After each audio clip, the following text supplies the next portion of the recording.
অন্তর্বর্তীকালীন সরকারের অর্থ উপদেষ্টা ডক্টর সালেহ উদ্দিন আহমেদ জানিয়েছেন, টাকা নোট পরিবর্তন করা হবে। সোমবার বাণিজ্য মন্ত্রণালয়ের সভাকক্ষে সচিবালয়ে রপ্তানি উন্নয়ন ব্যুরোর কর্মকর্তাদের সঙ্গে বৈঠক শেষে তিনি সাংবাদিকদের একথা জানান।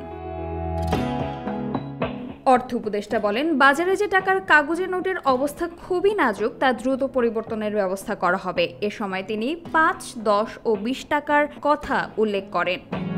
অর্থ উপদেষ্টা বলেন, পুরনো টাকাগুলো তো বাজার থেকে বের করা যাবে না। একেবারে খুব খারাপ টাকাগুলো বাংলাদেশ ব্যাংকে জমা হয়, যেগুলোকে চেষ্টা করা হচ্ছে সময় থাকতে টাকার আরো ডিউরেবল করা যায় কিনা। তিনি আরো বলেন, সেজন্য অনেক আগে তিনি চিন্তা করেছিলেন ধাতব মুদ্রা ব্যবহারের কথা। এ সময় জনসাধারণকে যত্নের সঙ্গে মুদ্রা ব্যবহারের পরামর্শ দেন তিনি।